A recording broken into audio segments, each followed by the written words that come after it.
안녕하세요. 한의사 박경숙입니다. 음력 1월 말 그리고 양력으로 2월 달에 제가 장 담그기를 소개해 드렸는데요.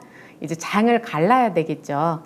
원래는 5월 달쯤에 장을 갈라야 되는데 제가 개인적으로 좀 바쁜 일들이 많아서 미뤄두다가 6월 초나 되어서야 이제 장을 갈랐어요. 장 가르기라는 것은 별것이 아니고 이제 메주들을 꺼내어서 그걸 잘 으깨고요. 그리고 남은 물, 그것이 간장이에요. 그 간장을 고운 망에 걸러서 이제 항아리에 담으면 그것이 이제 장가르기인데요. 그런데 담기 전에 한번 끓여서 그것을 식혀서 이렇게 붓는 것이 좋아요. 그래서 항아리에 이렇게 간장을 담았고요. 그리고 메주를 곱게 으깨어서 그걸 항아리에 담았어요. 그런데 이 항아리를 자세히 보면 위에 뭔가 얹어져 있어요. 그냥 하얗게 소금이 뿌려져 있는 것 같은데 하얀 거 소금 맞아요. 천일염을 뿌렸는데 그 밑에 자세히 보면 김을 깔았어요. 예전에 시골에서는 이 벌레가 생기지 말라고 콩잎을 따서 얹었었거든요. 벌레가 생기는 것도 막아주고 그리고 된장이 마르는 것도 막아주는 그런 역할을 했었어요. 그런데 요즘은 도시에서는 그런 콩잎을 구하기가 힘들잖아요. 그래서 이렇게 김을 깔고 그 위에 천일염을 좀 올려놓으면 이렇게 벌레가 들어가거나 아니면 된장이 마르는 것을 예방할 수 있어서 그런 좋은 효과가 있으니까요. 활용해 보시면 좋을 것 같고요. 그리고 이제 옆에 있는 것은 이게 한 4년 정도 된 간장이에요. 이렇게 4년 된 오래되다 보니까 이제 간장이 분량이 좀 줄어들기도 했고 위에 뭔가가 떠 있어요. 어떤 분들은 이곳이 먹으면 안 되는 게 뜬 줄 알고 놀라는 분들이 있는데요. 이것은 소금기가 이렇게 위에 살짝 막처럼 얹어진 거예요. 그래서 맑은 간장을 먹고 싶을 때는 이 소금을 이렇게 살짝 헤치고 그리고서 떠서 활용하시면 되고요. 사실은 이 소금도 발효된 소금이잖아요. 그래서 양념으로 써도 전혀 해롭지 않아요. 같이 먹어도 되는 거고요. 이렇게 장가르기를 했는데요. 오늘은 이 장가르기를 제가 자세히 소개하려고 하는 것이 아니라 좋은 조미료에 대해서 말씀을 드리려고 해요. 좋은 조미료란 무엇인가? 여러분들은 좋은 조미료가 무엇이라고 생각하세요? 저는 좋은 조미료를 한마디로 이렇게 말하고 싶어요.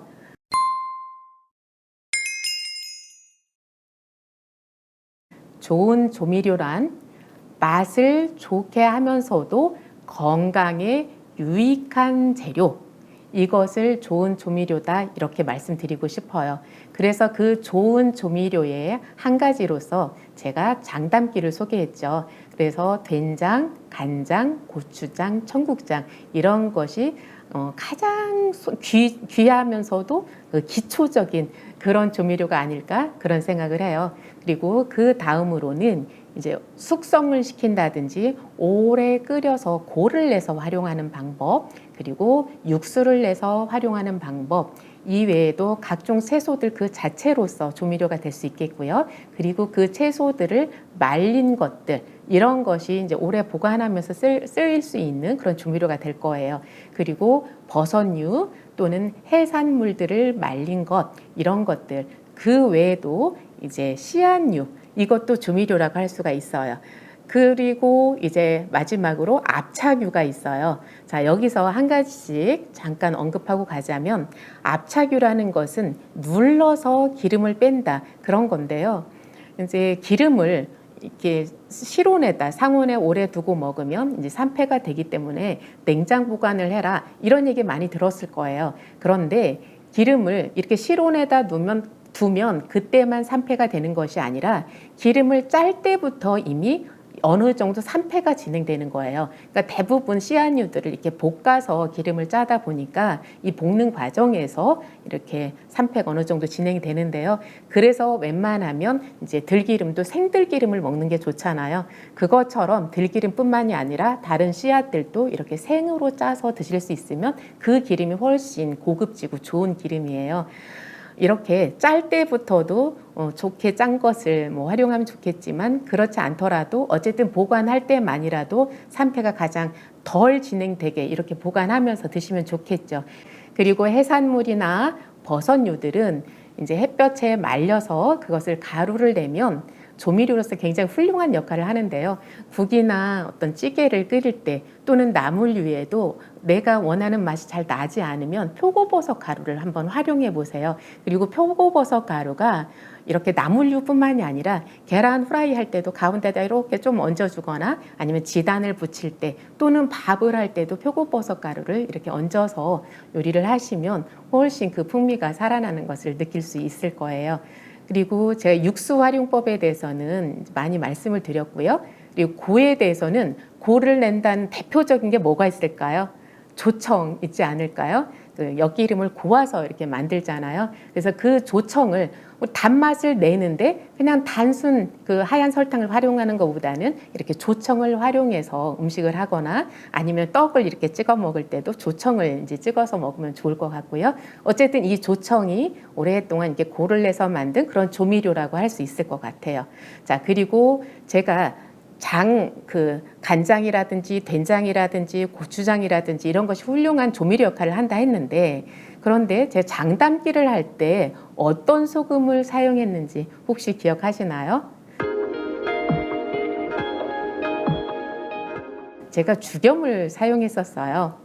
자, 여러분들은 짠맛을 내고 싶을 때 어떤 소금을 활용하시나요? 이렇게 장담기를 하거나 배추를 절이거나 할 때는 붉은 소금을 사용하고, 나물류를 이렇게 요리할 때는 그냥 가는 소금을 활용하고, 그러니까 정제염이라고 하는 거죠. 흔히들 그렇게 사용하실 텐데요. 저는 그 정제염 대신에 이 죽염을 활용했으면 좋겠다, 이 말씀을 드리고 싶어요. 정제염이라는 것은 그 천일염에서 그 짠맛을 내는 나트륨만 모아놓은 것, 이것이 정제염이라고 생각을 하시면 돼요. 원래 천일염이라는 것은 바다에 있는 여러 가지 미네랄들이 농축이 된 거기 때문에 나트륨뿐만이 아니라 다른 영양소들도 같이 들어있어요. 그런데 거기에서 그 짠맛만 뽑아낸 것, 그러다 보니 거기에는 이제 우리가 음식을 할 때 그 짠맛을 낼 수 있을 뿐이지 다른 이제 여러 가지 영양소들이 없다는 거죠. 그래서 이제 천일염을 활용하는 게 좋은데, 그런데 천일염이 이제 문제가 있어요. 요즘 바다가 너무 오염이 많이 돼서 사실 뭐 플라스틱이라든지 여러 가지 이렇게 쓰레기들이 바다에 쌓이고 이러다 보니까 그것을, 그 바닷물을 말려서 얻어내는 것이 이제 천일염이잖아요. 그러다 보니까 이 천일염에도 그 미세 플라스틱이라든지 여러 가지 불순물들이 많이 들어있어서 그걸 그냥 먹는 것이 사실 마음이 가볍지가 않아요. 그래서 이왕이면, 그러니까 천일염에는 영양소가 많이 들어있긴 한데 그것을 그냥 먹기에는 우리가 마음이 찝찝한 부분이 있고요. 그래서 이것을 대나무 통에 넣어서 높은 온도로 한 900도 정도의 그 온도로 익힌다고 하죠. 이렇게 대나무 죽통에다가 넣고, 그리고 이제 송진이라든지 이런 것들 통해서 막아서 만들어낸 이 죽염에는 원래 천일염이 가지고 있었던 여러 가지 미네랄 성분들과, 그리고 대나무라든지 송진이라든지 여기에서 또 나오는 그런 성분들이 있을 거 아니에요. 이렇게 어우러져서 미네랄이 조금 더 풍성한 그런 소금이 되는 거예요. 그리고 높은 온도에서 가열해서 만들기 때문에 이런 불순물들이 없어지고 맛도 훨씬 좋아지는 그런 소금이 되는 거죠. 그래서 죽염하면 굉장히 비싼 걸로 생각을 하는데, 그 9번 구워낸 죽염은 굉장히 비싼데 한 2번이나 3번 정도 구워낸 그런 죽염은 가격도 그렇게 비싸지 않아요. 그래서 이런 죽염들을 우리가 일상적으로 요리하는 데 활용을 했으면 좋겠다, 이런 말씀을 드리고요. 그리고 이제 오늘 설탕에 대해서 좀 더 말씀을 드리려고 해요. 요즘 이제 6월 달이면 매실청 많이 담으시죠. 그리고 뭐 간장, 장아찌도 담으시고 여러 가지 요리에 설탕을 많이 넣으시는데, 그런데 그냥 아무 생각 없이 매실을 예를 들어서 담는다고 할 때 매실 넣고 하얀 설탕 듬뿍 넣고 이렇게 담으실 거예요. 그런데 설탕을 사용을 하시더라도 조금 더 영양을 섭취할 수 있는 방법이 있어요. 그것은 원당을 사용하는 거예요. 자, 원당이라는 것은 원래 설탕이 사탕수수에서 오는 거잖아요. 그런데 그 천일염에서 나트륨만 뽑아낸 것이 정제염인 것처럼 이렇게 사탕수수에서 단맛을 내는 슈크로스 그 성분만 이렇게 뽑아낸 것, 이것이 하얀 설탕이라고 생각을 하시면 돼요.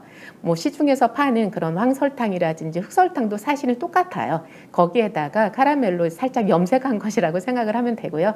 그래서 이렇게 정제된 설탕을 사용하지 마시고 그냥 원당, 그러니까 원래 사탕수수가 가지고 있었던 여러 가지 영양소들을 그대로 담고 있는 원당을 활용을 하시면 우리가 단맛을 내면서도 다른 영양소들을 섭취할 수 있게 되는 거예요. 자, 그래서 좋은 조미료라는 것은 맛을 좋게 하면서도 건강에 유익을 주는 재료들, 이것이 좋은 조미료다. 그래서 발효 또는 숙성 또는 육수를 낸 것, 천연으로 있던 채소나 버섯류라든지 해산물을 말린 것들, 그리고 압착유, 이런 거 말씀을 드렸는데요. 그런데 어떤 분들은 이런 말씀을 하세요. 시중에 구입해서 쓰기 좋은 조미료가 얼마나 많은데, 그리고 현대인들은 너무나 바쁜 일상 속에 살아가는데 언제 이렇게 만들기 어려운 그런 조미료들을 만들어서 사용하느냐, 이런 말씀을 하기도 하세요. 그런데 가족 중에 건강이 무너져서 고생하는 분이 계실 때에는 좀 생각이 달라질 거예요.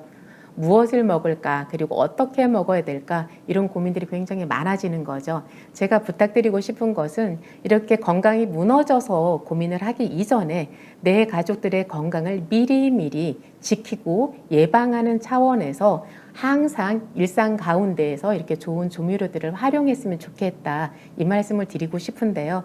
자, 좋은 조미료를 활용해야 되는 이유를 제가 과학적으로 조금 더 자세하게 설명을 드려볼게요.